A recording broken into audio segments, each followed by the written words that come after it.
আমার প্রিয় ছাত্রীরা, আজকের ক্লাসটি তোমরা যারা ক্লাস 11-এ পড়ো তাদের জন্য আজকে তোমাদের দ্বিতীয় ক্লাস। প্রথম ক্লাসে আমি তোমাদের সম্পদের সংজ্ঞা, সম্পদের ধারণা সম্পর্কে আলোচনা করেছিলাম। আজকে যে বিষয়টি আলোচনা করব সেটা হচ্ছে সম্পদের বৈশিষ্ট্য, অর্থাৎ ক্যারেক্টারিস্টিক্স অফ রিসোর্সেস। দেখো, কোনো বস্তু বা পদার্থকে সম্পদে পরিণত হয়ে ওঠার জন্য প্রয়োজন হয় তার কিছু বৈশিষ্ট্যের। সেই বৈশিষ্ট্যগুলি হলো প্রধান যে বৈশিষ্ট্য সেটা হচ্ছে কার্যকারিতা।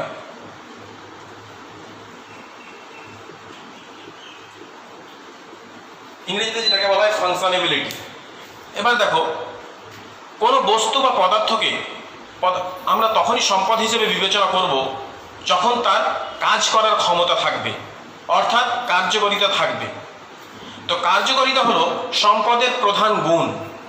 এর ফলে সম্পদ প্রত্যক্ষ এবং পরোক্ষভাবে মানুষের চাহিদা পূরণ করতে সক্ষম হয়। যেমন সূর্যালোক হলো একটা সম্পদ। কেন সূর্যালোককে সম্পদ বলছি? এর থেকে যে শক্তি পাওয়া যায় সেটা আমাদের দৈনন্দিন জীবনে আমাদের চাহিদা পূরণ করে। আবার বাতাসে অক্সিজেন, এই অক্সিজেন আমরা প্রশ্বাসের মাধ্যমে গ্রহণ করি এবং আমাদের শরীরের মধ্যে সেটা কাজ করে। তার জন্য অক্সিজেনকে আমরা সম্পদ হিসেবে বিবেচনা করি। তারপরে দ্বিতীয় বৈশিষ্ট্য যেটা হচ্ছে সেটা হলো উপযোগিতা।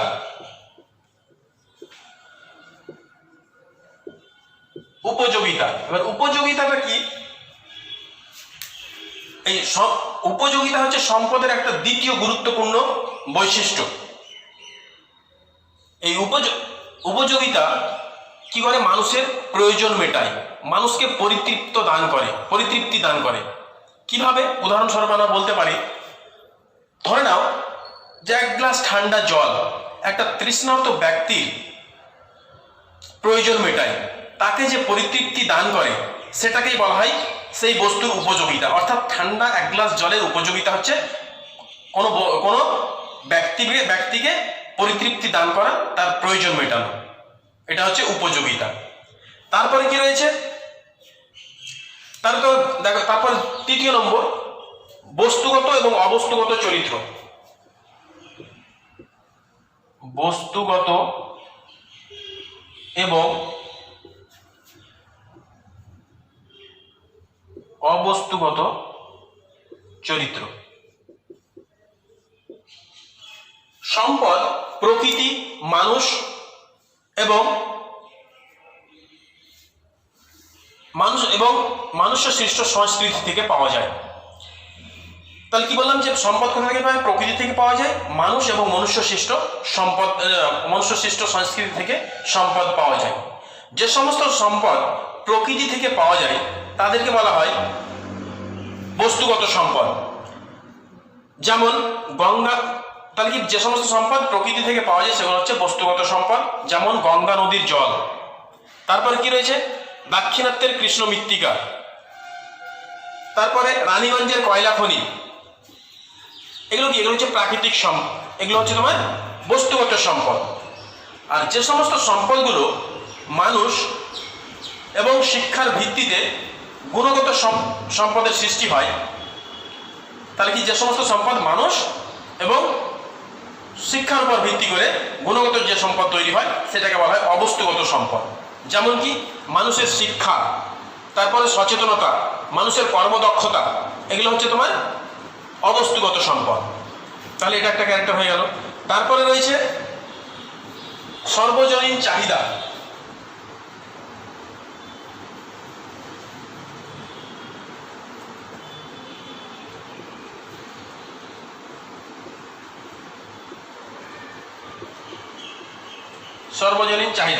সর্বজনীন চাহিদাটা কি? দেখো, যে সম্পদ তাকেই বলা যাবে যার ব্যাপক এবং সর্বজনীন চাহিদা থাকবে। যেমন জল, বাতাস, আলো, অক্সিজেন, খনিজ তেল, তারপরে তোমার কয়লা, এগুলো কি এগুলোর চাহিদা ব্যাপক এবং সর্বজনীন, অর্থাৎ সবারই প্রয়োজন রয়েছে। আর যে সমস্ত বস্তু বা পদার্থ চাহিদা মানুষের কাছে চাহিদা নেই, যে সমস্ত বস্তু বা পদার্থের চাহিদা মানুষের কাছে নেই, সেগুলোকে বলা হয়, সেগুলোকে সম্পদ বলা যায় না। তাহলে কি, তার মানে সম্পদ তাকেই বলবো যার ব্যাপক চাহিদা থাকবে এবং সেটা সার্বজনীন হবে। তারপরে কি, তারপরে হচ্ছে তোমার প্রয়োগযোগ্যতা।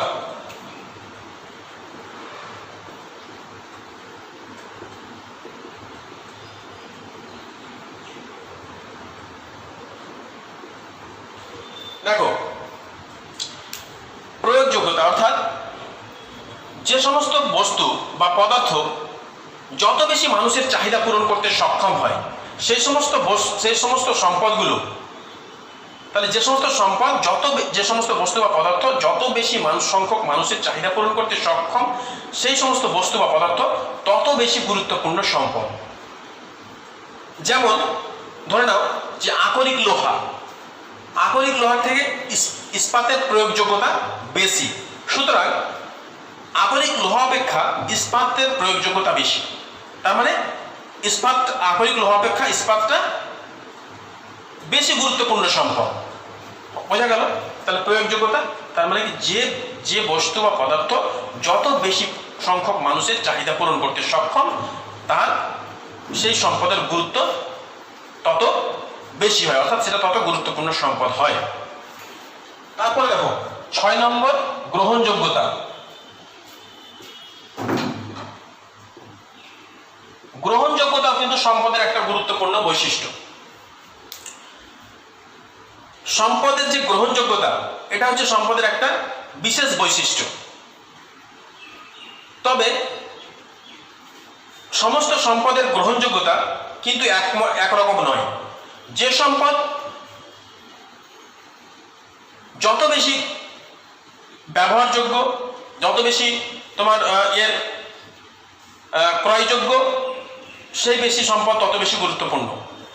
তাহলে কি বললাম, যে সম্পদের একটা গুরুত্বপূর্ণ বৈশিষ্ট্য হচ্ছে গ্রহণযোগ্যতা। তবে সমস্ত সম্পদের গ্রহণযোগ্যতা সমান হয় না। যেমন জাতি ধর্মের নিরিখে এই সম্পদের গ্রহণযোগ্যতাও কিন্তু অনেকাংশে নির্ভর করে। যেমন ধরে নাও, হিন্দুদের কাছে গোমাংস গ্রহণযোগ্যতা নেই, তাই হিন্দুদের কাছে গোমাংস কিন্তু সম্পদ হিসেবে বিবেচিত হতে পারে না। কিন্তু অন্য যে জাতি ধর্মের লোকেরা রয়েছে, তাদের কাছে গোমাংসের গ্রহণযোগ্যতা রয়েছে। অতএব গোমাংস হলো অন্য সম্প্রদায়ের কাছে কিন্তু সম্পদ বলে বিবেচিত হয়, কিন্তু সেটা হিন্দু সমাজের কাছে সম্পদ হিসেবে বিবেচিত হতে পারে না। অর্থাৎ সমস্ত সম্পদের গ্রহণযোগ্যতা সবসময় সমান হয় না, এটা জাতি ধর্ম বর্ণ নির্বিশেষে আলাদা আলাদা হতে পারে। তারপরে দেখো, তারপরে 6 নম্বর হয়ে গেল। এবার 7 নম্বর পরিবেশ মিত্রতা, ইকো ফ্রেন্ডলি। তাহলে যে সমস্ত সম্পদ ব্যবহারে পরিবেশের ক্ষয়ক্ষতি হয় না, সে সমস্ত সম্পদগুলোকে বলা হয় পরিবেশ মিত্র সম্পদ। যেমন জলবিদ্যুৎ, তারপরে তোমার সৌরশক্তি, এগুলোতে ব্যবহার করলে পরিবেশ দূষিত হয় না, সেগুলোকে পরিবেশ মিত্র সম্পদ বলা হয়। তারপরে রয়েছে একমুখী ও বহুমুখী ব্যবহার। 8 নম্বর একমুখী ও বহুমুখী ব্যবহার।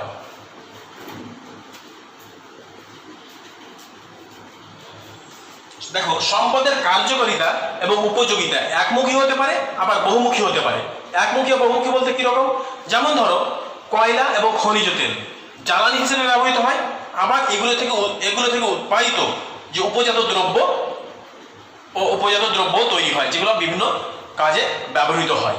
অর্থাৎ সম্পদ একমুখী এবং বহুমুখী, সম্পদের ব্যবহার একমুখী হতে পারে, বহুমুখী হতে পারে। মানে কোনো একটা নির্দিষ্ট ক্ষেত্রে ব্যবহৃত হতে পারে, আবার সেটা আলাদা আলাদা ক্ষেত্রেও ব্যবহৃত হতে পারে। তারপরে রয়েছে সীমিত সরবরাহ। 9 নম্বর সীমিত সরবরাহ। সম্পদের একটা উল্লেখযোগ্য গুরুত্বপূর্ণ বৈশিষ্ট্য হলো যে সম্পদের যোগান সীমাবদ্ধ।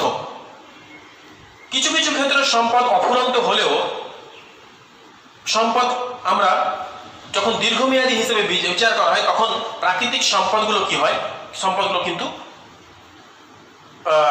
এর যোগান কিন্তু সীমাবদ্ধ। যেমন কি ধরো তোমার বেশিরভাগ সম্পদগুলো কি সেগুলো হচ্ছে তোমার সেগুলো সীমিত, যোগান সীমিত, মানে পরিবেশে কম পাওয়া যায়।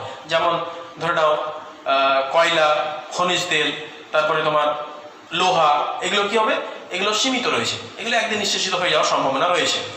আর অফুরন্ত সম্পদ হিসেবে আমরা সূর্যরশ্মি বলতে পারি, আবার তোমার এই জল, এগুলো হচ্ছে অফুরন্ত সম্পদ।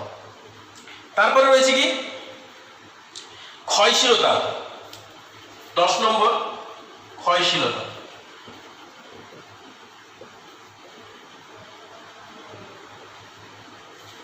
ক্ষয়শীলতা হচ্ছে সম্পদের একটা গুরুত্বপূর্ণ বৈশিষ্ট্য। ক্রমাগত ব্যবহারের ফলে সম্পদ কি হয়, সম্পদের পরিমাণ হ্রাস পায়, অর্থাৎ আবার বা অবলুপ্তি ঘটে, অর্থাৎ সম্পদ ক্ষয়শীল। যেমন ক্ষয়শীল সম্পদ যেমন কি খনি থেকে ক্রমাগত সোনা, তামা, নিকেল, লোহা আহরণ করলে এগুলোর পরিমাণ হ্রাস পেতে থাকে, অর্থাৎ সম্পদের পরিমাণ হচ্ছে ক্ষয়শীল। তারপরে দেখো সুগম্যতা, 11 নম্বর সুগম্যতা।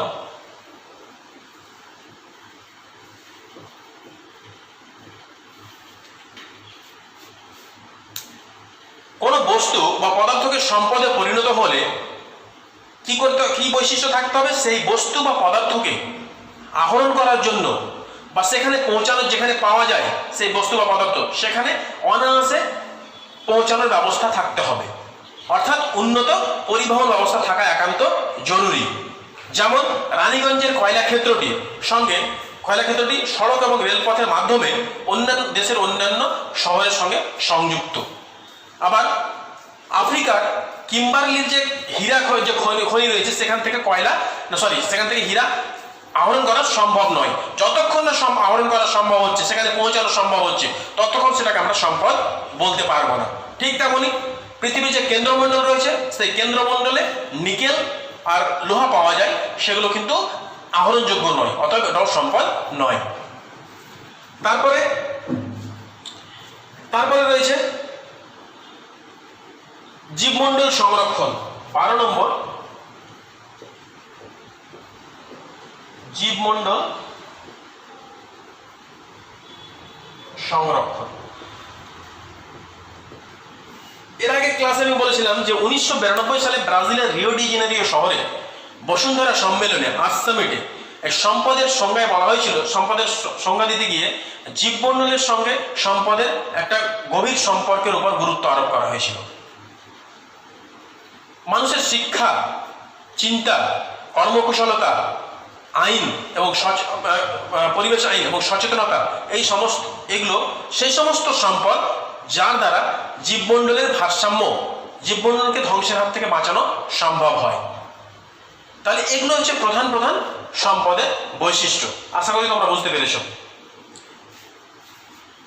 দেখো এবার তার কি কি বৈশিষ্ট্য বললাম আমি আবার দেখিনি। একটা প্রথমত কার্যকারিতা, উপযোগিতা, বস্তুগত এবং অবস্তুগত চরিত্র, সর্বজনীন চাহিদা, প্রয়োগযোগ্যতা, গ্রহণযোগ্যতা, পরিবেশ মিত্রতা, একমুখী ও বহুমুখী ব্যবহার, সীমিত সরবরাহ, ক্ষয়শীলতা, সুগম্যতা, জীবমণ্ডল সংরক্ষণ। এই 12টা খুবই গুরুত্বপূর্ণ বৈশিষ্ট্য। তোমাদের পরীক্ষায় 5 নম্বরে অথবা 3 নম্বরের জন্য এই কোশ্চেন আসতে পারে যে সম্পদের বৈশিষ্ট্যগুলি আলোচনা করো।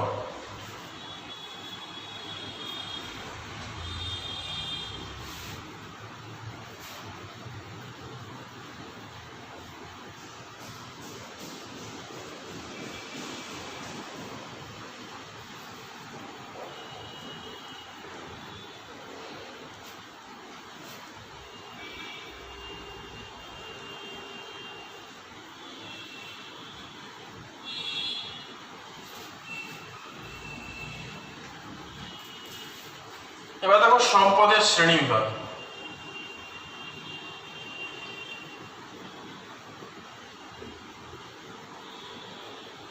Classification of resources.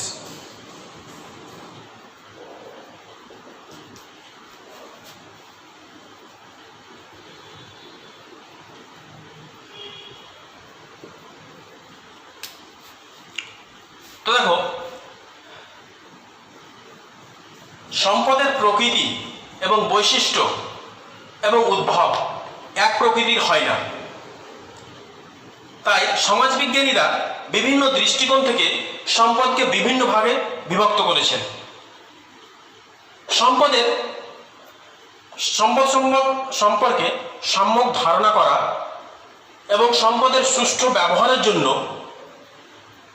সম্পদের শ্রেণীবিভাগ করা একান্ত প্রয়োজন। সুষ্ঠু ব্যবহার কেন বললাম? যে যেগুলো সম্পদের পরিমাণ বেশি, যেগুলো সম্পদ শেষ হবে না, সেগুলো আমরা যথেচ্ছভাবে ব্যবহার করতে পারি। কিন্তু যে সম্পদ পরিবেশে কম, প্রকৃতিতে কম রয়েছে, সেই সম্পদের ব্যবহার কিন্তু আমাদের পরিকল্পিতভাবে করতে হবে। তার জন্য বলা হয়েছে যে সম্পদ সম্পর্কে সম্যক ধারণা করা এবং সম্পদের সুষ্ঠু ব্যবহারের জন্য সম্পদের শ্রেণীবিভাগ করা একান্ত প্রয়োজন। তাহলে আমি এখন বলবো যে সম্পদের, তো এর উপর ভিত্তি করে সমাজবিজ্ঞানীরা বিভিন্ন দৃষ্টিকোণ থেকে সম্পদকে বেশ কতগুলো ভাগে ভাগ করেছেন। তো প্রথম যেটা বলবো যে সম্পদ সৃষ্টির উপাদান অনুসারে সম্পদকে কত ভাগে ভাগ করা যায়। প্রথম হচ্ছে সম্পদ সৃষ্টির উপাদান অনুসারে এটাকে ইংরেজিতে অন দ্য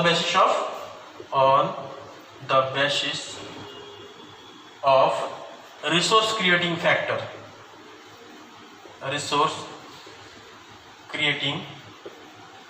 ফ্যাক্টরস। তাহলে সম্পদ সৃষ্টির উপাদান অনুসারে সম্পদকে তিনটি ভাগে ভাগ করা হয়েছে। 1 নম্বর প্রাকৃতিক সম্পদ, এটাকে বলা হয় ন্যাচারাল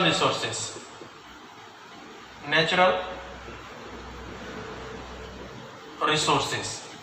তারপরে 2 নম্বর মানব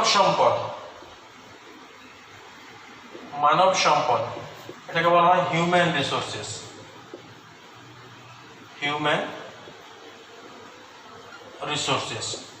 তারপরে 3 নম্বর যেটা, সেটা হচ্ছে সাংস্কৃতিক সম্পদ,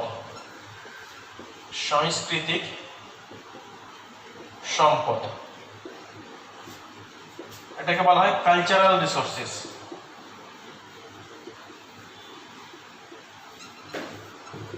এবার দেখো, তাহলে কি বললাম, সম্পদ সৃষ্টির উপাদান অনুসারে সম্পদকে তিনটি ভাগে ভাগ করা হয়েছে। একটা প্রাকৃতিক সম্পদ, মানব সম্পদ এবং সাংস্কৃতিক সম্পদ।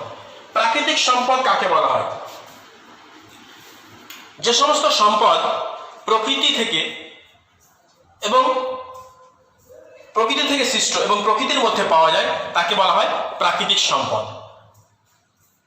তাহলে কি বললাম, যে সমস্ত সম্পদ কিসে প্রকৃতিতে পাওয়া যায়, যেমন অরণ্য, তারপরে তোমার বনভূমি, এগুলো হচ্ছে তোমার প্রাকৃতিক সম্পদ।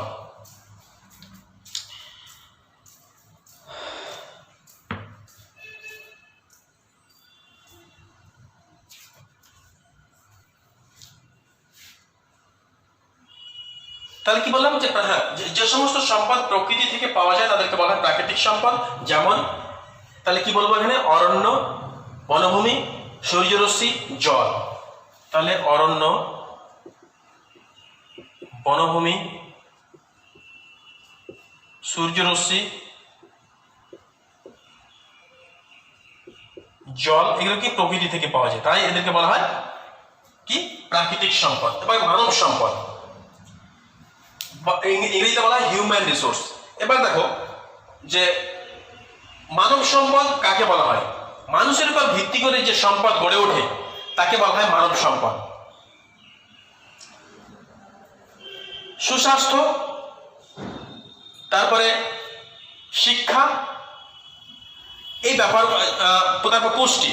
তাহলে স্বাস্থ্য, পুষ্টি এবং শিক্ষার বিচারে যে দেশে যত বেশি মানুষ থাকে সেই দেশ মানব সম্পদে তত বেশি উন্নত। বুঝতে পারলেন? আমি আবার বলছি দেখো, তাহলে মানব সম্পদ কাকে বলে? মানুষের উপর ভিত্তি করে যে সম্পদ তৈরি হয় তাকে বলা হয় মানব সম্পদ। তাহলে স্বাস্থ্য, পুষ্টি এবং শিক্ষার বিচারে যে দেশে যত বেশি মানুষ থাকে সেই দেশ মানব সম্পদে তত বেশি উন্নত।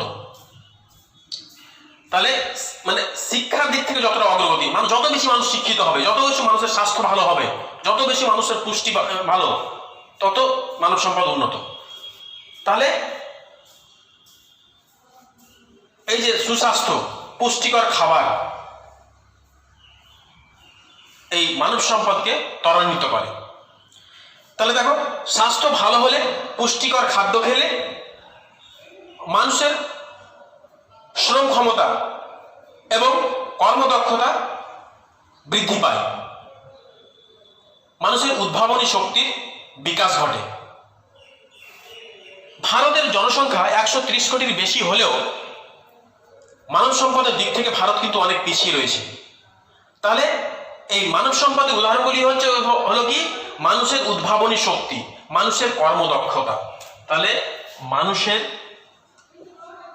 উদ্ভাবনী শক্তি, উদ্ভাবনী শক্তি, তারপরে কর্মদক্ষতা, এগুলো হচ্ছে মানব সম্পদের উদাহরণ। তারপর দেখো সাংস্কৃতিক সম্পদ, কালচারাল রিসোর্সেস। মানুষের যে উদ্ভাবনী শক্তির সাহায্যে প্রকৃতির কোন নিরপেক্ষ বস্তুকে সম্পদে পরিণত করা হয় তাকে বলা হয় কি? সাংস্কৃতিক সম্পদ। বোঝা গেল? যেমন হচ্ছে কারিগরি দক্ষতা, বিজ্ঞান চেতনা, শিক্ষা। তাহলে কারিগরি দক্ষতা,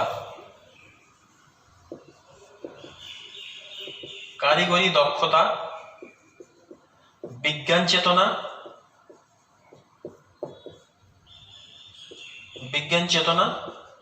শিক্ষা, এগুলো হচ্ছে তোমার সাংস্কৃতিক সম্পদ।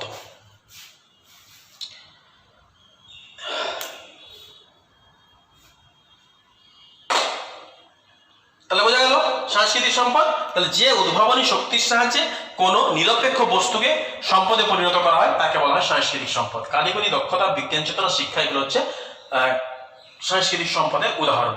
তাহলে আমরা সম্পদ সৃষ্টির উপাদান অনুসারে 3টি ভাগ ভাগ করলাম এবং এই 3টি ভাগ সম্পর্কে আমরা জেনে গেলাম। এবার দেখো দ্বিতীয় ভাগ। প্রথমটা হয়ে গেল, এটা মুছে দিচ্ছি আমি, এরপরে দ্বিতীয়টা আলোচনা করছি।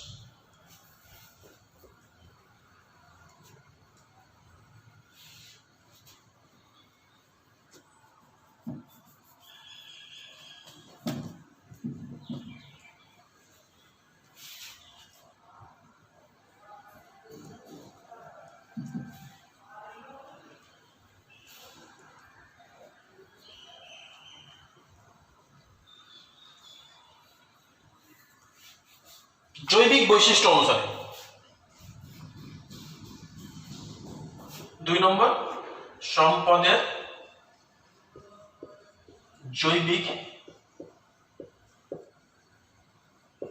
বৈশিষ্ট্য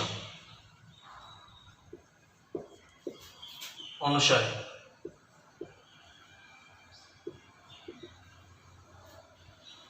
on the basis of biotic characteristics, on the basis of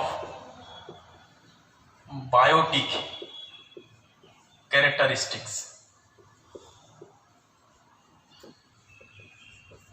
তাহলে দেখো সম্পদের জৈবিক বৈশিষ্ট্য অনুসারে সম্পদকে 2টি ভাগে ভাগ করা হয়েছে।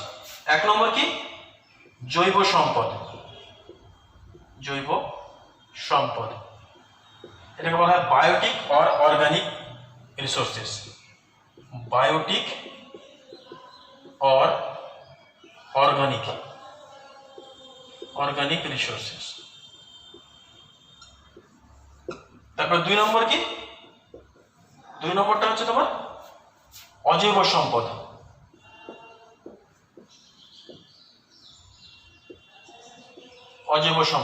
এটাকে বলা হয় অ্যাবায়োটিক অর ইনঅর্গানিক।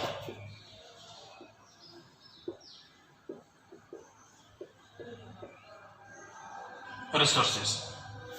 ঠিক আছে, এবার জৈব সম্পদ কাকে বলা হয়?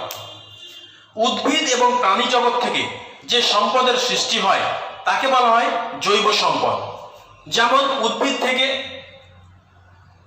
কি কি কাষ্ঠ, তারপরে প্রাণী থেকে দুধ, ঘি,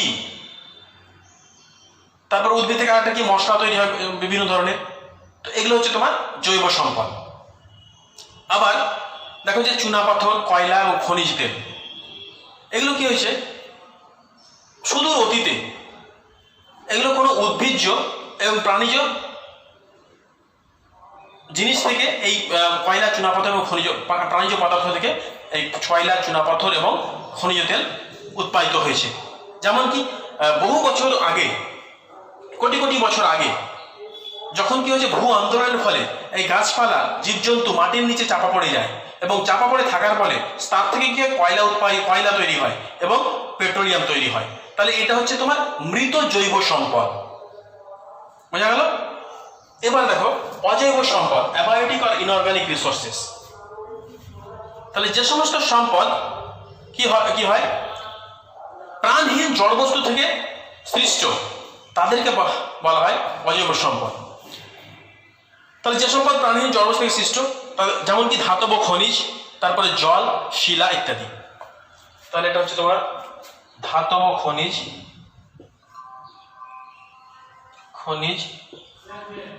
জল, শিলা ইত্যাদি হয়ে গেল। এবার জৈব সম্পদের মধ্যে কি বললাম যে দুধ,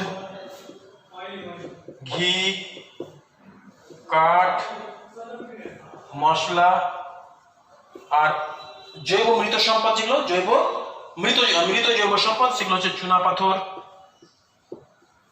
চুনাপাথর, কয়লা, খনিজ তেল ইত্যাদি হয়ে গেল সম্পদের জৈবিক বৈশিষ্ট্য অনুসারে। তাহলে সম্পদের জৈবিক বৈশিষ্ট্য অনুসারে সম্পদকে দুটি ভাগে ভাগ করা হয়েছে, একটা জৈব সম্পদ, একটা অজৈব সম্পদ।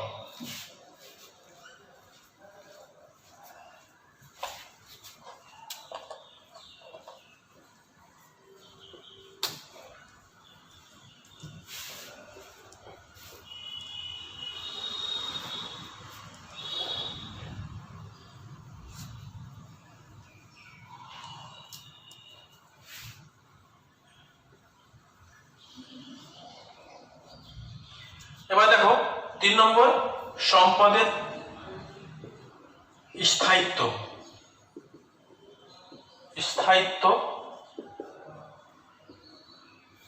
বা ক্ষয়িষ্ণুতা অনুসারে। এটাকে ইংরেজিতে কি বলা হয়? On the basis of permanency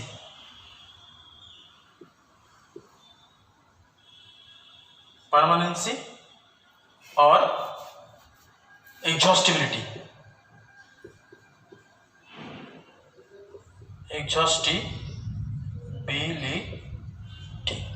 তাহলে কি বল সম্পদের স্থায়িত্ব বা ক্ষয়িষ্ণুতা অনুসারে সম্পদকে কয় ভাগে ভাগ করা হয়েছে। সম্পদ on the basis of permanence or exhaustibility. Permanence কথার অর্থ হচ্ছে স্থায়িত্ব, এক্সহস্টিবিলিটি কথার অর্থ হচ্ছে ক্ষয়িষ্ণুতা। তাহলে সম্পদের স্থায়িত্ব বা ক্ষয়িষ্ণুতা অনুসারে সম্পদকে দুটি ভাগে ভাগ করা হয়েছে। একটা কি গচ্ছিত সম্পদ, গচ্ছিত বা এটাকে আরো বলা হয়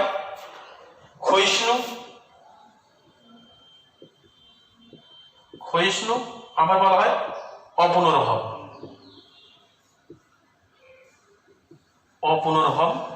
সম্পদ। তারপরে 2 নম্বর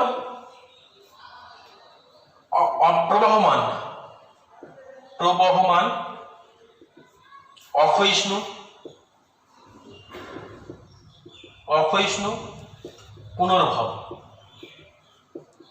পুনর্ভব সম্পদ। তাহলে এই দুটো ভাগে ভাগ করা হয়েছে।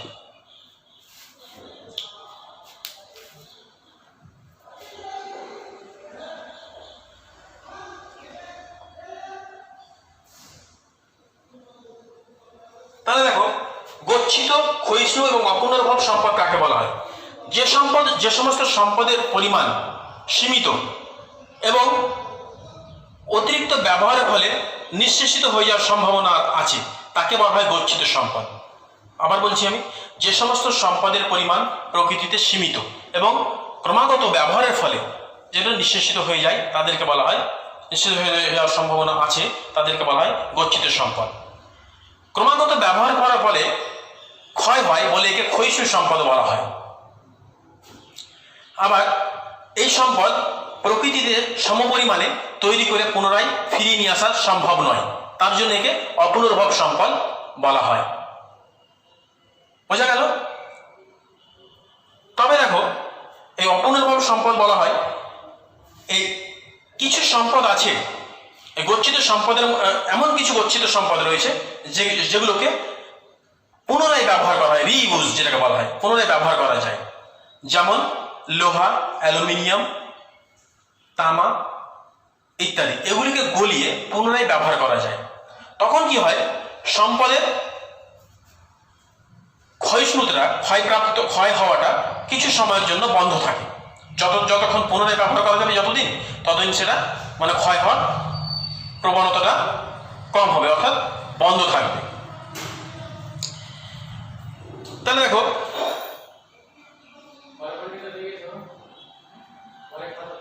এবার যে সমস্ত গচ্ছিত সম্পদগুলি যে বললাম যেগুলো আছে, যেগুলো পুনরায় ব্যবহার করা যায়, এই ধরনের সম্পদগুলোকে আবার কি বলা হয়?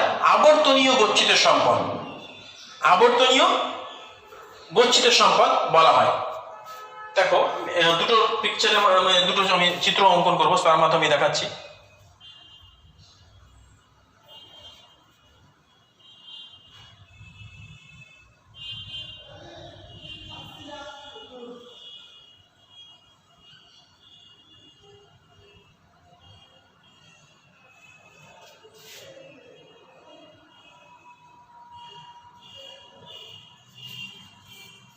এবার দেখো, এটা হচ্ছে সম্পদের পরিমাণ।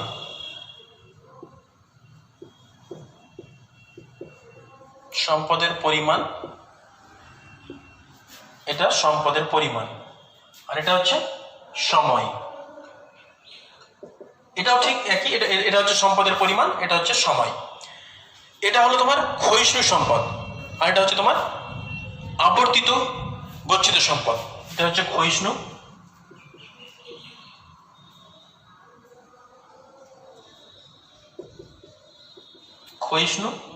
এটা আবর্তিত গচ্ছিত সম্পদ। তাহলে দেখো, এটা ক্ষয়িষ্ণু, এটা সম্পদের পরিমাণ। এবার দেখো, ক্রমাগত ব্যবহারের ফলে এই সম্পদ কি করছে? হ্রাসপ্রাপ্ত হচ্ছে, মানে ক্রমাগত ক্ষয় হতে হতে কমে যাচ্ছে। কিন্তু এখানে দেখো, এখানে কি, এটা হচ্ছে আবর্তিত। কিছু কিছু সম্পদ আছে যেটাকে আবার পুনরায়, যেটাকে বললাম লোহা, তারপর তামা, অ্যালুমিনিয়াম, এগুলো বললাম যে এখানে ক্ষয়প্রাপ্ত হচ্ছে। ক্ষয়প্রাপ্ত হতে হতে এবার এখানে যখন এসছে, তখন এটা কি, এই কিছু কিছু লোহা আছে সেগুলোকে পুনরায় ব্যবহার করা হচ্ছে। ব্যবহার করার পর দেখো স্ট্যাগন্যান্ট হয়ে গেছে, মানে স্থির থেকেছে, স্থগিত হয়েছে। তখন ক্ষয় হওয়াটা বন্ধ হয়ে, এখানে ক্ষয় হওয়াটা বন্ধ হয়ে আছে, আবার ক্ষয়প্রাপ্ত হতে শুরু করেছে। এটা হচ্ছে তোমার চিত্রের মাধ্যমে। তাহলে বোঝা গেল গচ্ছিত, ক্ষয়িষ্ণু, অপুনর্ভব সম্পদ। এই সম্পদগুলির উদাহরণ হিসেবে বলা যেতে পারে কি কি রয়েছে, যেমন খনিজ তেল, পেট্রোলিয়াম, কয়লা, এগুলো কি, এগুলো হচ্ছে গচ্ছিত সম্পদ। এগুলো ভবিষ্যতে বিলুপ্ত হয়ে যাওয়ার সম্ভাবনা রয়েছে। তারপর দেখো, প্রবাহমান অক্ষয়িষ্ণু, স্পেলিংটা ভুল হয়েছে এখানে, অক্ষয়িষ্ণু,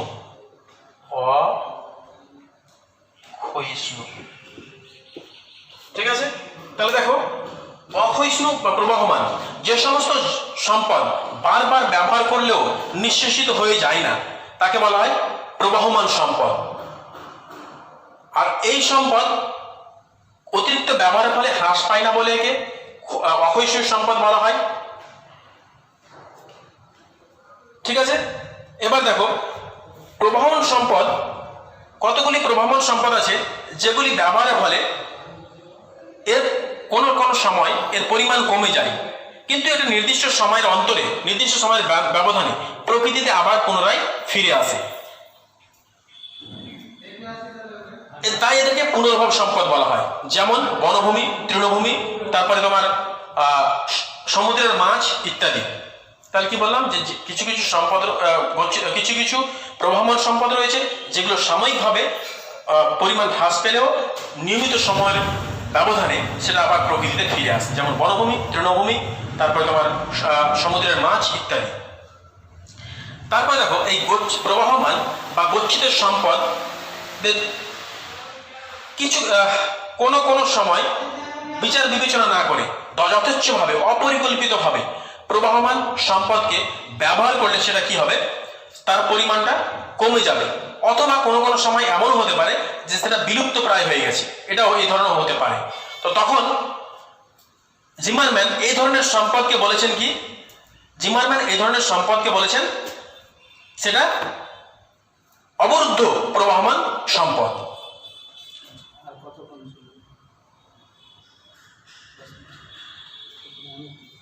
তাহলে বুঝতে পারলে অবরুদ্ধ প্রবাহমান সম্পদ কেন বলে।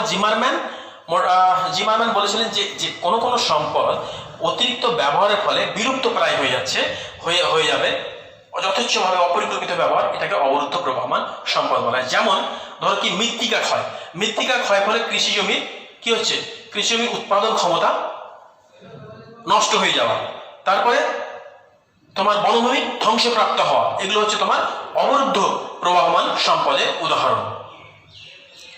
এবার দেখো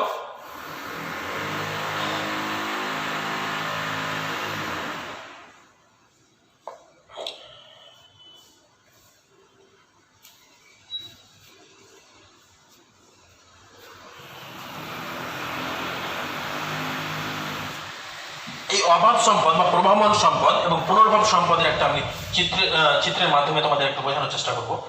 দেখো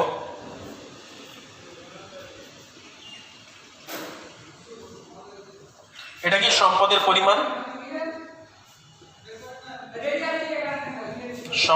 পরিমাণ, এটা হলো তোমার সময়। দেখো অবাধ সম্পদ যেটা, দেখো এটা পৃথিবীতে নিঃশেষিত হয়ে যাচ্ছে না, একদম স্ট্যাগন্যান্ট রয়েছে, মানে ব্যবহার হচ্ছে আবার হয়ে যাচ্ছে, ব্যবহার হচ্ছে আবার হয়ে যাচ্ছে। এটা হচ্ছে তোমার কি সম্পদ, অবাধ সম্পদ, অবাধ সম্পদ। আর এটা হলো পুনর্ভব সম্পদ। পুনর্ভব কেন বলছি, দেখো এই দেখো এটা হচ্ছে কি সম্পদের পরিমাণ, এটা হচ্ছে সময়। এবার এখানে দেখো কোনো সময় সাময়িকভাবে এর পরিমাণটা কমে গেছে, এখানে দেখো কমে গেছে, আবার নির্দিষ্ট সময়ের ব্যবধানে প্রকৃতির নিয়ম অনুযায়ী আবার সেটা প্রকৃতিতে ফিরে এসেছে। যেমন কি তৃণভূমি, বনভূমি, ধর এখানে কমে গেছিল, গাছপালা কাটা হয়েছিল, যাই হোক কিছু করা হয়েছিল, কমে গেছিল, কমে যাওয়ার ফলে আবার নতুন করে কিছু সময়ের ব্যবধানে আবার নতুন করে গাছ লাগানো হলো, তারপর আবার ফিরে এলো। তার মানে কি সম্পদের পুনর্ভব, এটা হচ্ছে পুনর্ভব সম্পদ, এটাই বোঝাতে চাইছি। এবার দেখো সম্পদের, তাহলে আমরা এই তিনটে বেশ আলোচনা করলাম যে সম্পদের শ্রেণী বিভাগ। তাহলে কি আলোচনা করলাম, প্রথমটা সম্পদের উপাদান অনুসারে, তারপরে তো তোমার জৈবিক বৈশিষ্ট্য অনুসারে, তারপরে সম্পদের স্থায়িত্ব বা ক্ষয়িষ্ণুতা অনুসারে। এবার দেখো সম্পদকে, এই গচ্ছিত সম্পদ এবং প্রবাহমান সম্পদের মধ্যে পার্থক্য আলোচনা করব।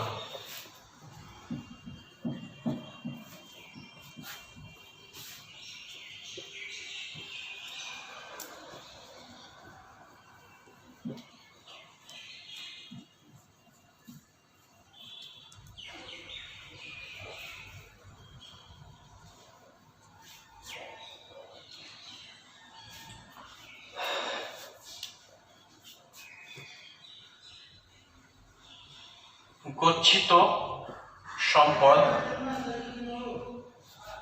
ও অবাধ বা প্রবাহমান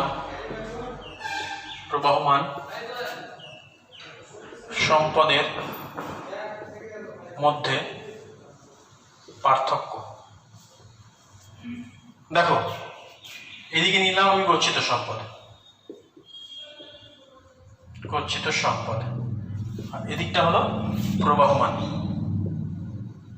প্রবাহমান বা অবাধ সম্পদ। এবারে দেখো পার্থক্যের বিষয়, পার্থক্যের বিষয়টা হচ্ছে তোমার কি পরিমাণ। পরিমাণ, গচ্ছিত সম্পদের পরিমাণ কিন্তু নির্দিষ্ট, সীমিত, আর প্রবাহমান সম্পদের পরিমাণ অফুরন্ত। এটা একটা পার্থক্য হয়ে গেল। তারপর 2 নম্বর, প্রাপ্যতার প্রকৃতি। প্রাপ্যতার প্রকৃতি এটা হচ্ছে পার্থক্যের বিষয়, কিন্তু পার্থক্যের বিষয়। দেখো এই গচ্ছিত সম্পদ পৃথিবীর সর্বত্র পাওয়া যায় না, আর প্রবাহমান সম্পদ পৃথিবীর সর্বত্র পাওয়া যায়। তারপরে কি রয়েছে বন্টন। বন্টন, গচ্ছিত সম্পদ পৃথিবীতে সমভাবে বন্টিত নয়। অগচ্ছিত প্রবাহমান সম্পদ পৃথিবীর সর্বত্র সমানভাবে বন্টিত, যেমন জল, বায়ু, তারপরে তোমার বাতাস, তারপরে তোমার সৌরশক্তি, এগুলো কি এগুলো সমানভাবে বন্টিত।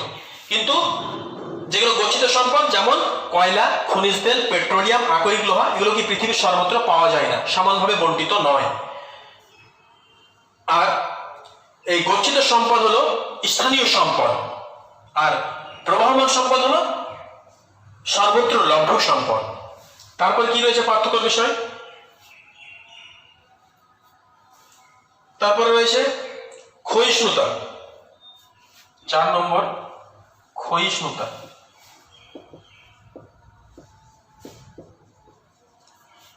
ক্ষয়িষ্ণুতার বিচারে গচ্ছিত সম্পদ ক্রমাগত ব্যবহারের ফলে নিঃশেষিত হয়ে যায়, প্রবাহমান সম্পদ ক্রমাগত ব্যবহারের ফলে নিঃশেষিত হয় না। তারপরে পার্থক্যের বিষয় রয়েছে কি পুনর্নবীকরণ। 5 নম্বর, পুনর্নবীকরণ। গচ্ছিত সম্পদ পুনর্নবীকরণ যোগ্য নয়, মানে গচ্ছিত সম্পদ ক্রমাগত ব্যবহারের ফলে নিঃশেষিত হয়ে যায় এবং প্রকৃতিতে পুনরায় তাকে ফিরিয়ে নিয়ে আসা সম্ভব নয়। কিন্তু প্রবাহমান সম্পদ পুনর্নবীকরণ যোগ্য, অর্থাৎ একবার শেষ হয়ে গেলে তাকে পুনরায় প্রকৃতিতে ফিরিয়ে নিয়ে আসা যায়। তারপরে 6 নম্বর, আহরণ। গচ্ছিত সম্পদ আহরণ করা কষ্টসাধ্য, ব্যয়সাপেক্ষ, ব্যয়বহুল এবং সময় সাপেক্ষ ব্যাপার। কিন্তু প্রবাহমান সম্পদ আহরণ করা ব্যয়বহুল বা সময় সাপেক্ষ ব্যাপার নয়। তারপরে পরিবেশ দূষণ। 7 নম্বরে পরিবেশ দূষণ। পরিবেশ দূষণ, গচ্ছিত সম্পদ ব্যবহারের ফলে বেশিরভাগ ক্ষেত্রে পরিবেশ দূষণ ঘটায়। প্রবাহমান সম্পদ ব্যবহার করলে সাধারণত পরিবেশ দূষিত হয় না। তারপরে শিল্পের উপর প্রভাব। 8 নম্বর পয়েন্ট হলো শিল্পের উপর প্রভাব।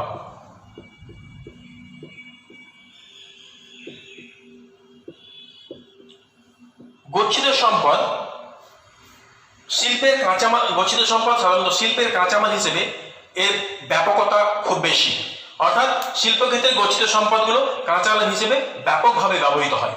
তাহলে গচ্ছিত সম্পদ শিল্পের কাঁচামাল হিসেবে ব্যাপকভাবে ব্যবহৃত হয়, আর প্রবাহমান সম্পদ শিল্পের কাঁচামাল হিসেবে ততটা ব্যাপক নয়। তাহলে এগুলো হচ্ছে পার্থক্য। আশা করি তোমরা বুঝতে পেরেছো। তাহলে তোমাদের আমি আরো এই যে সম্পদের যে শ্রেণীবিভাগ রয়েছে এগুলো আরো রয়েছে। আজকে তো 3টে শ্রেণীবিভাগ পড়ালাম, আরো শ্রেণীবিভাগ রয়েছে, সেগুলো এর পরবর্তী ক্লাসে আমি আলোচনা করব। যেহেতু অনেক লম্বা হয়ে যাচ্ছে তার জন্য আমি নেক্সট ডে আমি বাকিগুলো আলোচনা করব। তো দেখো আজকে তাহলে পড়লাম যে সম্পদের বৈশিষ্ট্য কি এবং সম্পদের শ্রেণীবিভাগ। সম্পদের শ্রেণীবিভাগ আমরা 3টি ভিত্তিতে সম্পদের শ্রেণীবিভাগ করলাম। প্রথমত সম্পদ সৃষ্টির উপাদান অনুসারে, তারপরে সম্পদের জৈবিক বৈশিষ্ট্য অনুসারে, সম্পদের স্থায়িত্ব বা ক্ষয়িষ্ণুতার উপর ভিত্তি করে।